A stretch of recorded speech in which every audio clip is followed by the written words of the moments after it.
Hello, welcome back, everyone. We're back, Mandie, Laura, Roots and Resilience. We're here, raring to go.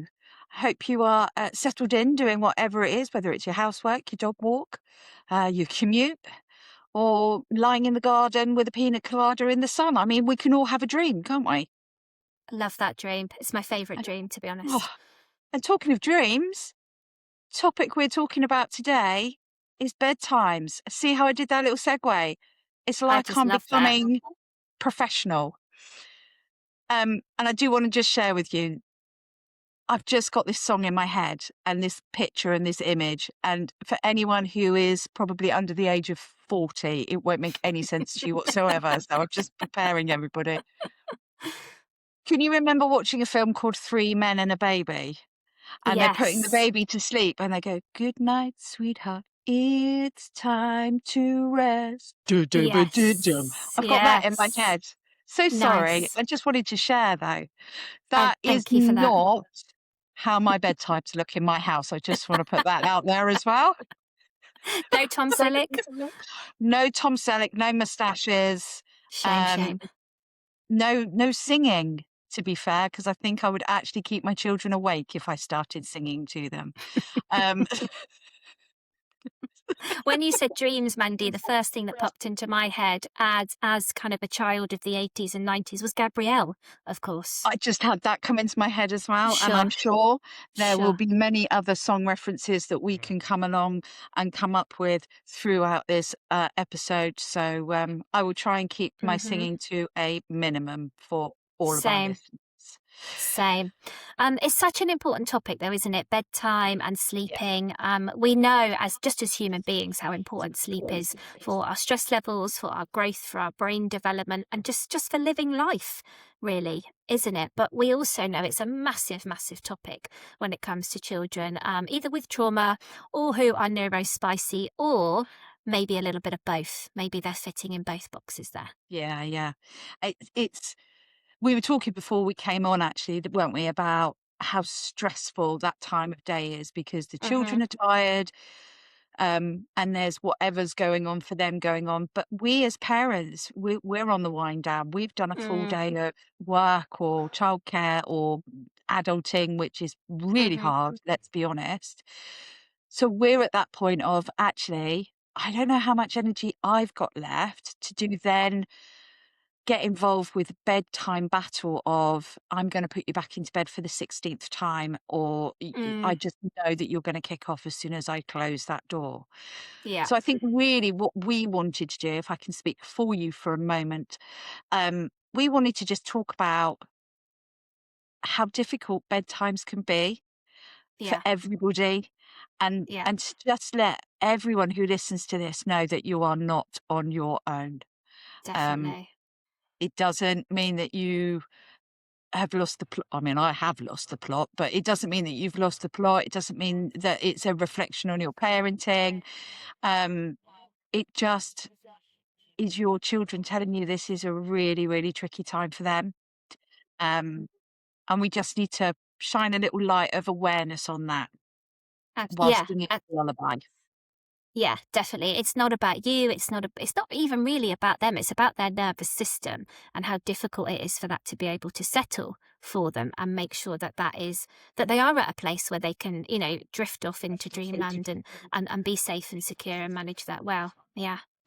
So, Mandy, let's think about that from that trauma lens first, and then we'll start to think about the neurospiciness. So, I'm just thinking about nighttime specifically and Hmm. that transition from day to night. It's maybe not always a transition that we reflect on as being a transition, Mm. even, but the fact that we are going from daytime to nighttime, whether that reflects the sun going down and the stars coming out, not so much in this time of year, as the sun is out for longer, but just knowing it's nighttime, knowing that things are very quiet, things are very still, that we're Mm. not really having to think about much else. That transition can really be a time and a space for children where their thoughts start running away with themselves, where their memories become a bit more prominent. And ultimately, as much as the house gets quieter, I wonder if the fear gets louder. Yes. I love the way you've put that. you've really hit the nail on the head there. And it's so true. We think about, when I think about going to bed, I'm thinking about the calm, the still, the peace and quiet, being Mhm. relaxed. Everything's going to be okay. And this is a real good battery recharge Mhm. time. For the children that I parent, it's the opposite. The Yeah. quieter their surroundings, the louder the noise in their own heads becomes. Mm. And if we think about it from a trauma experienced point of view, what has happened in those night times? What has Mm. happened Yep. when things have gone dark? Um, they can't see, they can't keep themselves safe. There's, if you go away on holiday and you stay, I don't know, if you do a cottage stay or something, and there's different sounds in the house, Yes. you imagine that from a child's point of view who can't predict what those sounds are all about. Mhm. Actually, we're starting to go from being a really sweet 3 men and a baby singing a lullaby. We're going into quite a deep, dark horror story, actually, aren't Mhm. we? Mhm. And this is our children's experience every night. Sure. And we're Sure. saying to them, but you're safe, you're okay, and this is your room. And no one's going to come in here and nothing bad's going to happen. Yeah. But then they've got these thoughts and they've got these feelings and they're hearing these sounds and it's dark, they can't see, the door might be closed. Um, it's that feeling of being on your own as well. Mhm. Um, I did some training with one of our colleagues, Sarah Dillon, incredible, incredible lady. Yeah. Very. And she said, and I'm sure she won't mind me mentioning it on here, she said in her experience when she was a child in care, she found the quiet so, so scary. Mhm. And the person that she was living with at the time, her foster parent, understood that with her and so made noise underneath her bedroom Wow. to let her know that she wasn't going to be left in the house on her own, for example. She could hear, she might be singing or she might put some washing on or she might do something to Yeah. create Yeah. some noise. Whereas when I first became a parent, I was very much, I've got to keep it all very quiet because Yes. Yes. whereas Yes. actually my kids really like it if they can hear the television Mhm. because then Mhm. they know that I'm here and I'm downstairs and Mhm. I'm watching TV Mhm. and I'm still there to keep them safe. Yeah. Yeah. So I think it's about being able to just step into your child's shoes, so to speak, and Yeah. see the world from their point of view. I'm not saying all traumatized children see the world exactly the same. We know that that's not the case. But if we can just take a step into those children's shoes and see the world through their eyes, then I think we'll really understand what it is about bedtimes that is so frightening. Absolutely, absolutely, and I think just nighttime, just generally feeling unsafe, and the time and the space to think about that. I was immediately thinking about children who are neglected. Were parents around at that point, and if they were around, were they really parentally present in the way Mm, that they should have mm, been? And mm. so that that the separation, just mentioned about the door being closed and not being able to hear or see anybody, the immediate separation anxiety, that click of the door, the switch going off, that must induce so much fear. And I love the fact that, yes, we're all kind of almost trained as parents, aren't we, to keep the noise down, keep it quiet, allow the child to sleep. And yet, actually, for a child with trauma, we're probably needing to do the complete opposite to make that genuinely work properly for them. Yeah. Yeah, and there's just so many things to take into consideration, even down to how you set up your child's bedroom. Um, Hmm. for one of my children, he had to have straight view of his bedroom door. He wanted his Mm. bedroom door closed, which is fine, Hmm. but he needed to have that view of the door because that was how he kept himself safe. Yep. If I Yep. moved his bed round to the other side of the room and the door opened and he couldn't see who was coming in, no sleep. No He good. it would just overwhelm him completely. Yeah, So it definitely. is down to how you set up your environment. I'd have spent a long time with children not having many toys in their room. Yep. which again, please don't judge me. I am not saying my children don't have toys. They do. It's just they're kept downstairs and they have minimal toys upstairs. So they're Mm, not stimulated when they should be going to sleep. yeah. They're not trying to distract themselves by playing with Lego at 1 o'clock in the morning, um, and waking up the whole house when actually what I need them to do is feel safe and get some rest because I know it's going to make them a better person the next day. Definitely. And we're starting to lean there, aren't we, Maddie? Almost into some of the neurodivergent bits that can happen as well, some of those other bits that we can see at night time. And I was just thinking about stimulating things in the room and how sensory things can be very stimulating. So things like whether we go from the light on to immediately off, from bright light to dark light, and how that can be really difficult, and how things like night lights and dimmer switches can be so important. The sound in a bedroom, we just talked about the quiet from a trauma point of view, but not having any noise at all from an auditory point of view for a child who's neurodivergent, that can be really hard. And so background noise, white noise machines, some very gentle music playing, even the radio on, can make Mhm, such a big difference. mhm, And and this texture for me as well. How does the bedding feel? How do your pajamas feel? Can you feel the label on the back of your shorts? Is the pillow too hot or too cold?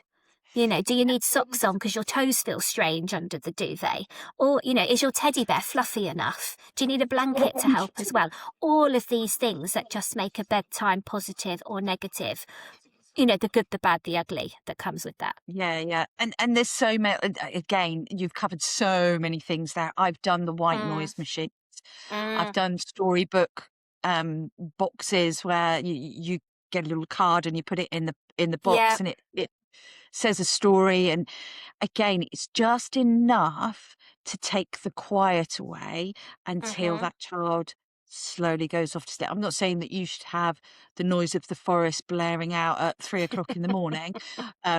It really doesn't work, by the way.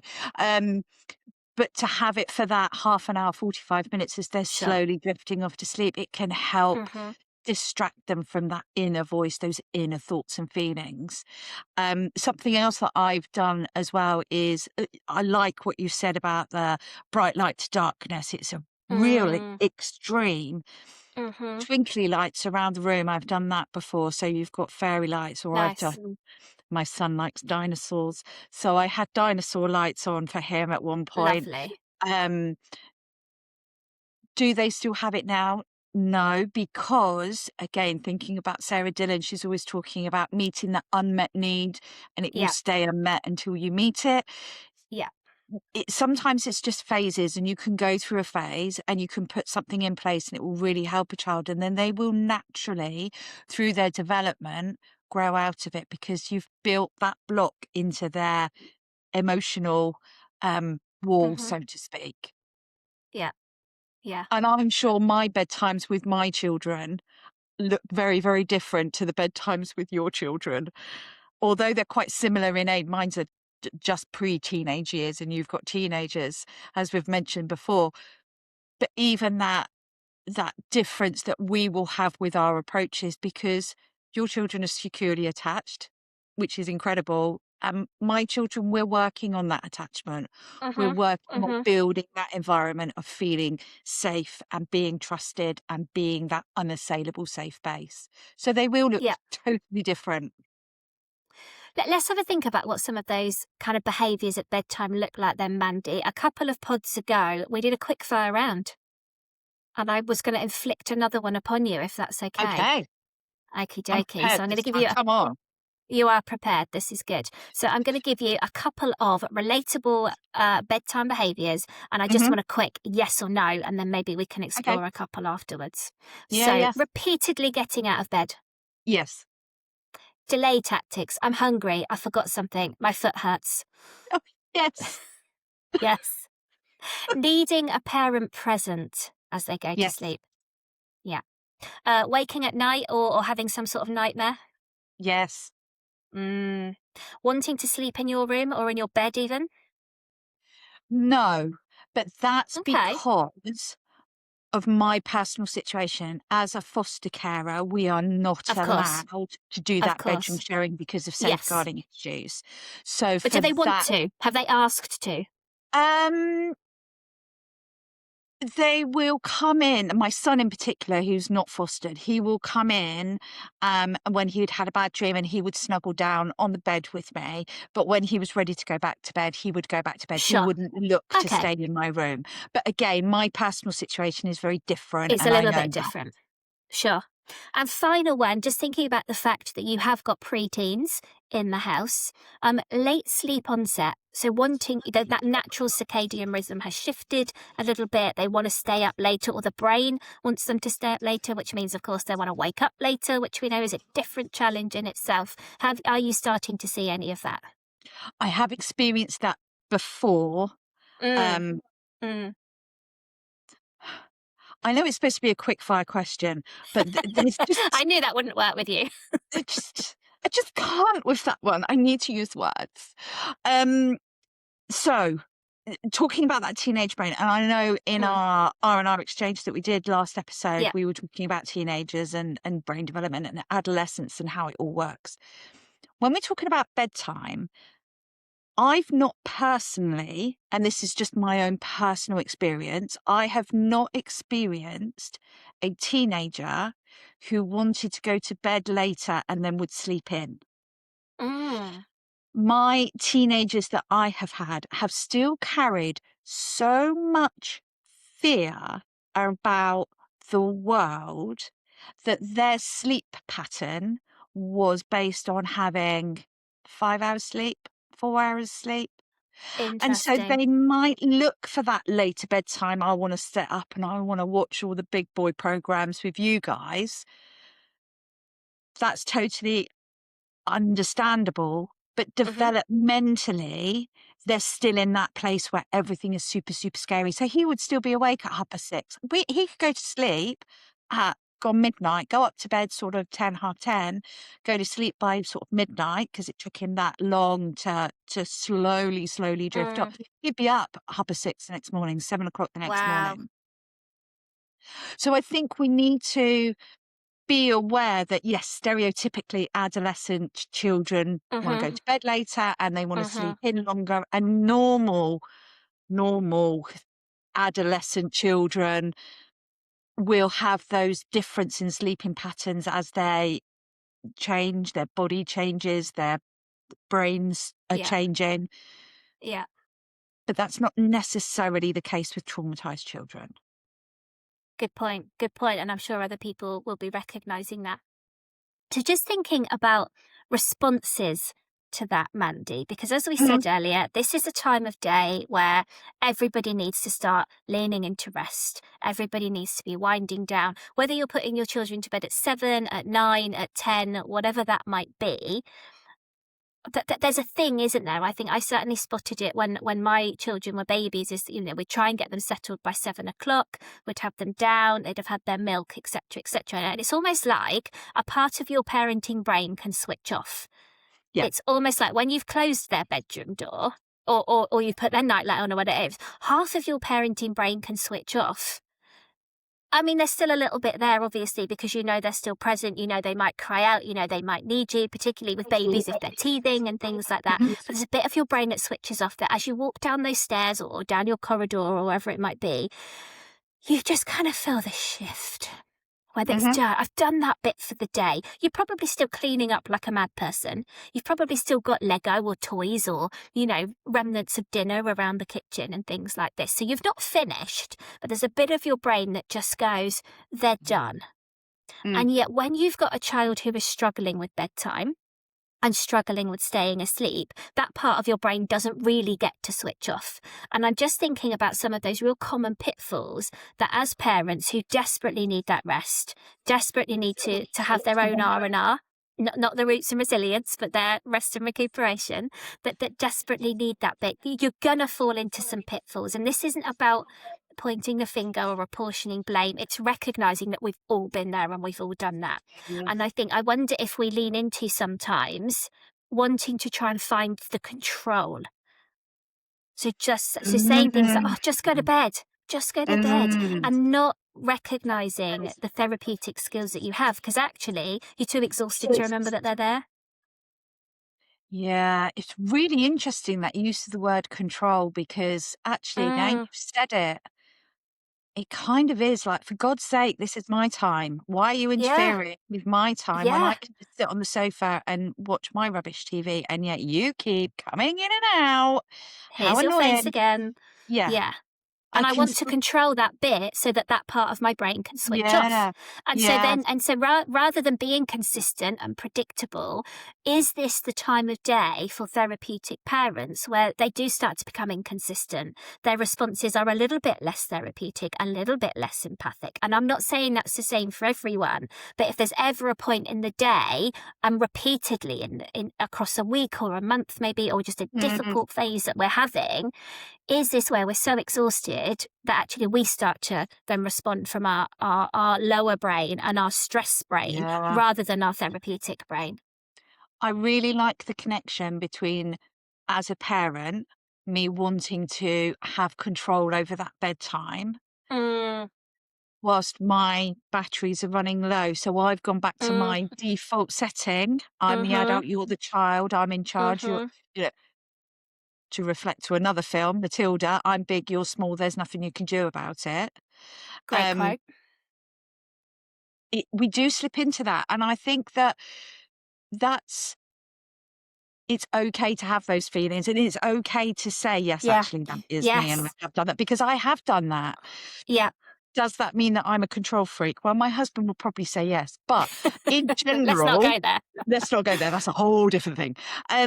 In general, I don't think I am, but I think because especially if you've got a child who is really attention needing and they are full on Mhm. all day, and then you just want an hour to just switch off. Like you said, you've closed that bedroom door, you've walked down the corridor, you're thinking about the chocolate biscuit that you're going to eat or the little Oh, sweet yes. snack, or you've got this chocolate bar in the fridge that actually is calling you. And then they're coming back out, my tummy hurts. I've got a sore foot. Can I have a drink? I need the Mhm, toilet. mhm. It's just, it extends that parenting. And then we Yeah. don't have that wind down time. So when we go to bed, we're still wired, and then it takes us longer to go to sleep. So actually what you end up having is a household of children not sleeping, which impacts on how they can process the next day, and Definitely. adults that haven't slept properly. So they're struggling to process the next day as well. And then over a longer period of time, it escalates. And that's when we see those more frictious behaviors and we get to Mhm, the end of our tether or we flip our lid. mhm. I think what we need to do is keep those personal boundaries. Yeah. Personal boundaries at bedtime, I think, are key. That doesn't mean if your child is coming in and out of bed for you to go, "Oh my God, for God's sake, this is my time. You've got to go to bed now." Yeah, yeah, yeah. Show that empathy. I can see this is really hard for you now, but right now it is time for you to go to sleep because I'm going to go to sleep soon Mhm. and I need you to wind down and I'm going to wind down. How can we get through this together? Yeah. So you're still with them. You're keeping that connection. You're not raising their shame. You're not raising their fear. You're not getting frustrated with them. And I think if you came up with a way of being able to put that into your routine, Mhm. making it predictable that, okay, little Johnny's going to come out of bed 4 times because he always does. So I'm going to put that into my routine and my schedule and I'm going to plan for him doing that. And then I can have my hours sitting down. Yes. Yes. That will take away some of that need to control that you were talking about just now. Does that make sense the way I Absolutely. put It that? does. It does. And I like what you said about keeping that connection, because if we are going to fall into some of those pitfalls of just go to sleep and I'm trying to control this because I need my brain to switch off, it's such an easy place for connection to be lost. When actually, if we know a child is really struggling and is really in a place of fear at that time that time of the day, that's actually where they need our connection the most. So yeah, absolutely planning for it. And they don't need to know we've planned for it, do they? They don't need to No. know that just because you're going to bed at 7 doesn't mean I don't know you're realistically going to bed at 8. Yeah. And that's the bit where my parenting brain can start to switch off. And I know that Snickers in the fridge is calling me. Other chocolate bars are available.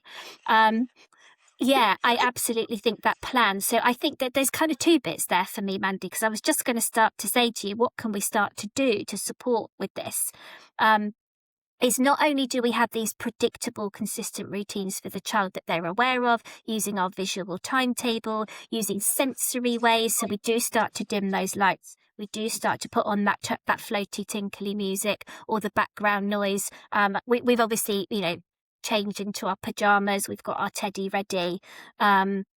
We've probably had a bath or a shower, maybe, or a hands and face wash. We've brushed our teeth. We've done all of the physical cues and those reminders that helps the brain to recognise we're in the day to night Mm, transition.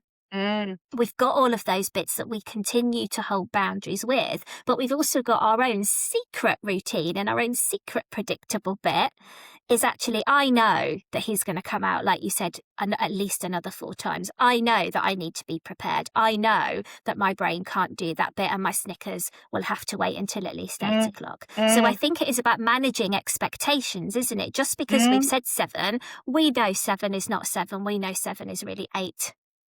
Yeah, It's like yeah. when the clocks change and we have to try and remember that 7 is not 8 and 8 is not 7 anymore. We kind of need to do that at that bit. And I think do all the cues, have all the predictability, stick to your guns, because we know routine is so important.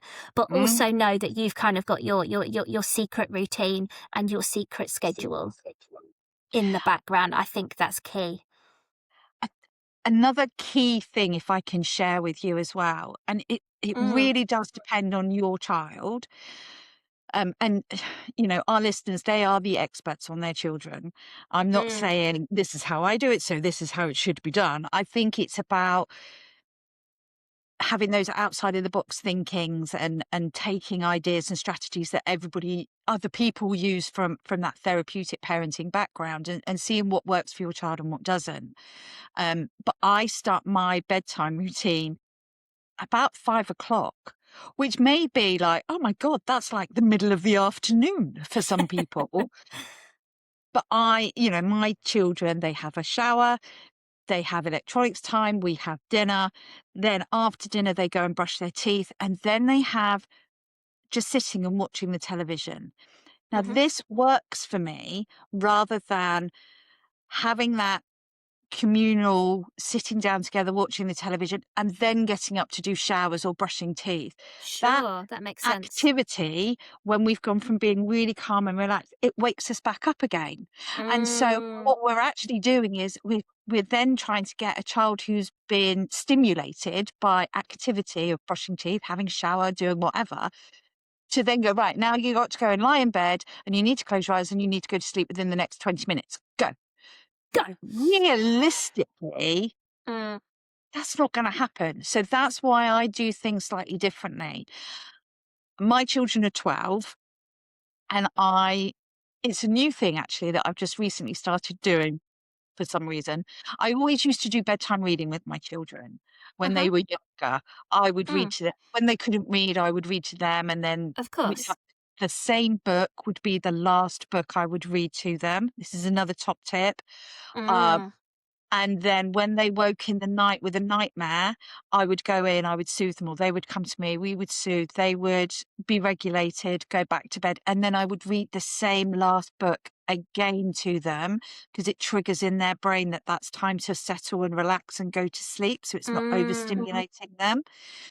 Um, interesting.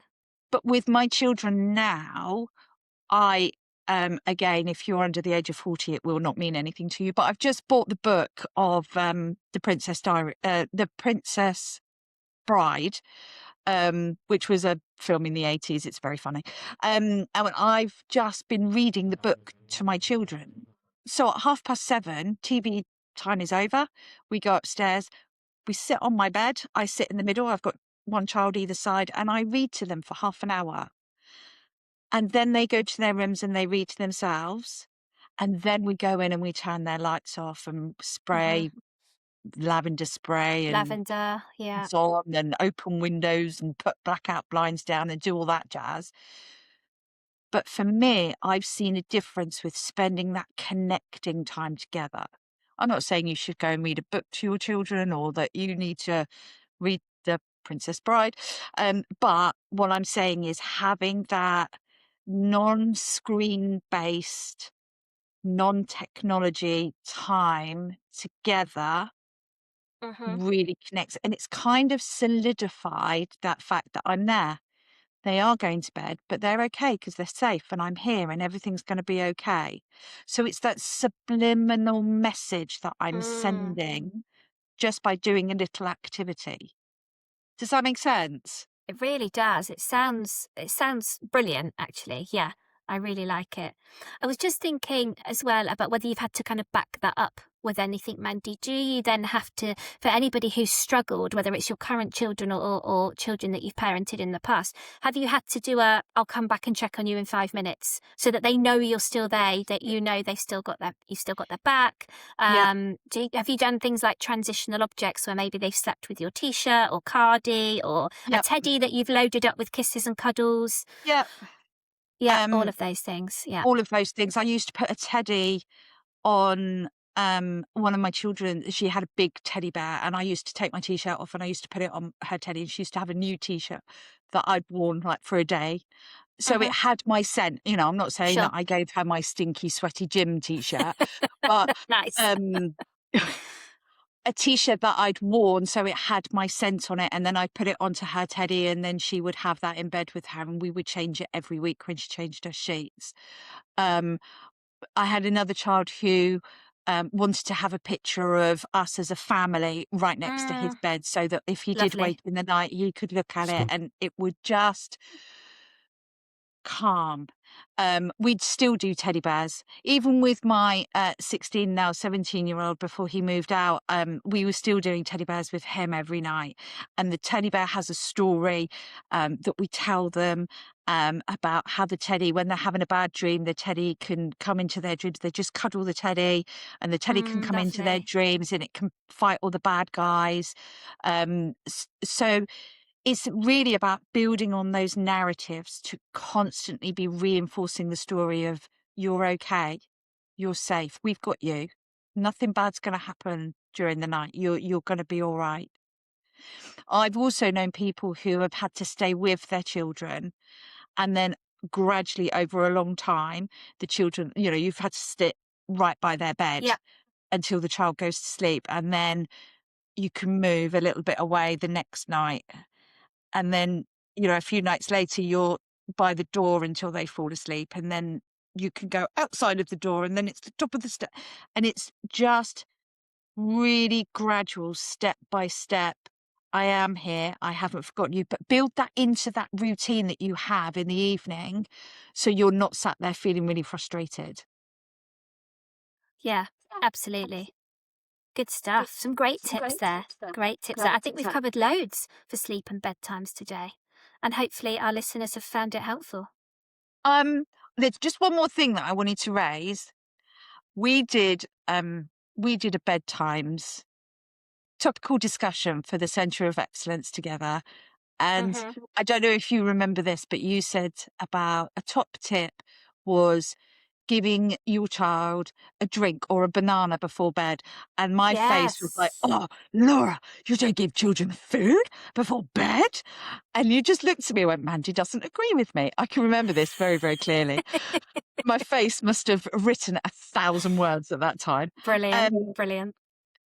I think that you're absolutely right. A banana before bed, a glass of warm milk. This is how we would do things with a much, much younger child. Even like teenagers, giving them a banana before bed would be Hmm. brilliant. However, my children have had real issues connected to food. So Sure. to give them a food, even a banana or a cup of milk. I've tried milk, I've tried chamomile tea. Honestly, I've tried loads and loads. But for my children, that connection with food was more triggering than the bedtime Sure. routine. That's fair. And again, it's about knowing your children, isn't it?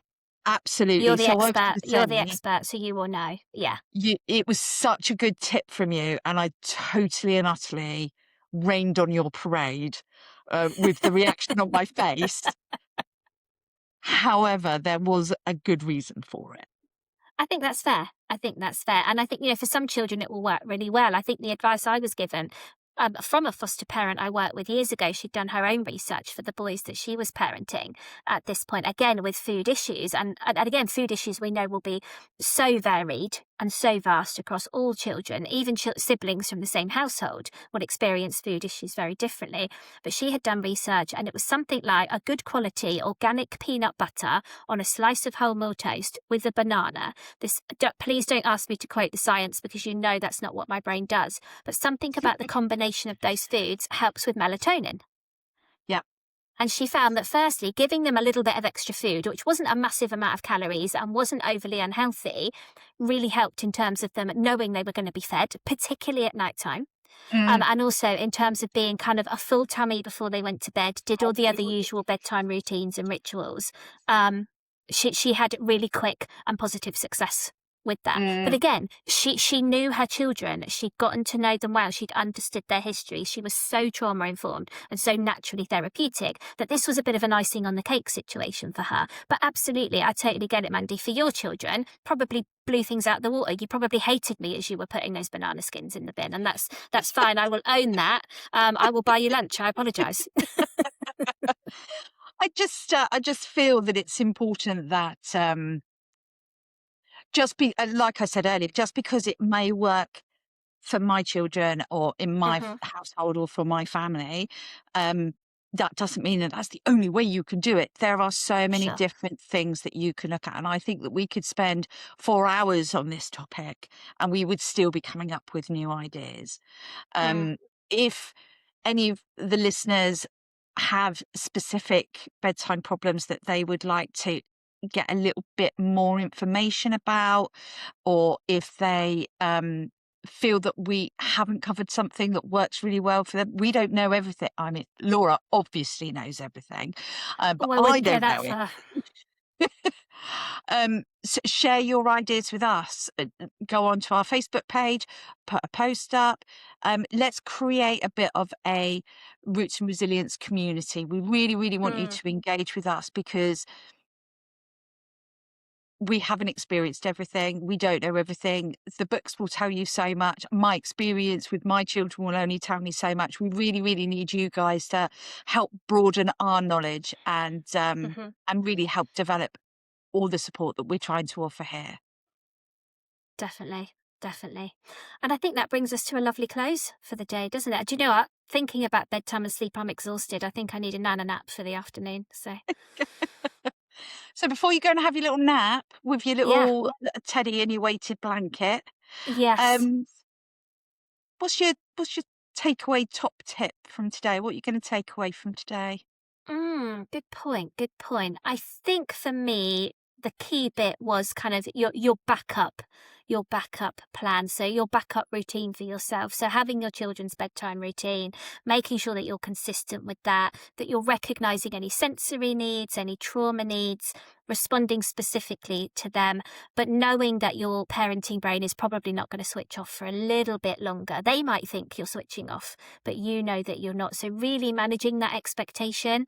A 7 o'clock bedtime is probably not a 7 o'clock bedtime, not for you anyway. So I think that's the one for me, is the expectations around that. And I Mm. guess you're delaying the gratification then on that chocolate bar in the fridge, Mm. aren't you? And it will taste even better when you finally get So it. good. So good. What about you, Mandy? What are you taking away apart from my chocolate bar? Apart from, I will steal that chocolate bar from you. Have no I fear. know. I will fight you for it. Um, I think it's about that outside of the box thinking. Hmm. Just because you're trying something, if it's not working, it doesn't mean that you are doing it wrong. It means that it's just not the right time to be doing those things.